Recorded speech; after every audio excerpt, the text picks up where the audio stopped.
aşka şokenme bay harbi debrutani Rêwîtiyek dest pê dike. Gava ku radihêje gîtara xwe û çavên xwe digire ve digere nav dilê xwe û bi dengekî kûr dest bi stranê dike. temmen Rêwîtiyeke ji dem û dewrana heyî ber bi zemanekî dûr û mekaneke din. diresin Em behsa Xalit Tarî dikin. Hunermendê muzîka nûjen ê Kurdî. Ew merivê min zewî. Yê ku çavê meriv li ser medyayê an jî civat û cemaetan pê nakeve. Ji ber çavan dûr, li cihekî xalî. Li gundekî bi ser navçeya Qosera Mêrdînê dijî û kêm caran derdikeve ser sehnê û konseran dide. debrutani salên heştî de em li gundekî çiyê bûn. Wê demê ji deveyî welêt apek min hinek kasetên şivanperwer ciwan haco li wira me dest pê kir. Lê berî wê bavê min gelek dengbêj li mala xwe ezmandiye. Bi jiwan godar dikir, derêş û adîlê me godar dikir. Esbabına beni pore tebalastak para bulma. Gelek kes Xalit Tarî bi vê performansa wî ya kul û kulîlkê nas dike.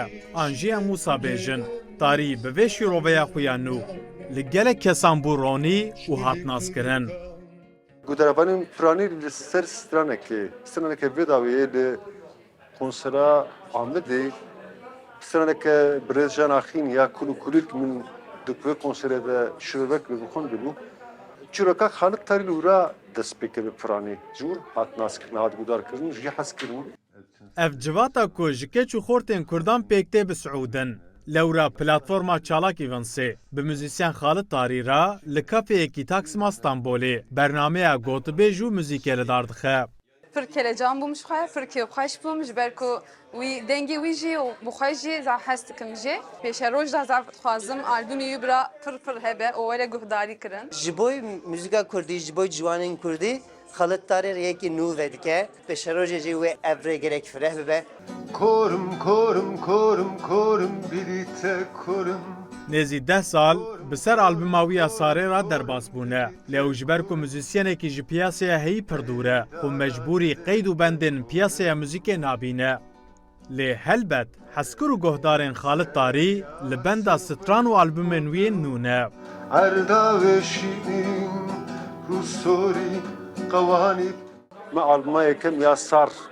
Karyokhaya, Xabatokaya yekem.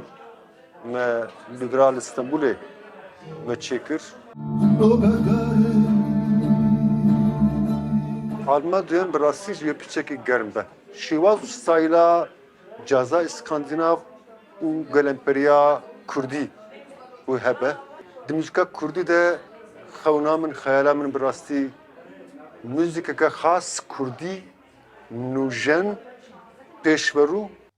Müzisyen Xalit Tarî ev 5-6 salin li ser albûma xwe ya duyemîn dixebite. Lê wê kengê bêweşandin hêj ne diyar e. Heta wê gavê wê guhdarên wî bi stranên heyî sebra xwe bînin û li ber dengê wî yê nerm mest bibin. Ömer Sönmez, Rûdaw, İstanbul.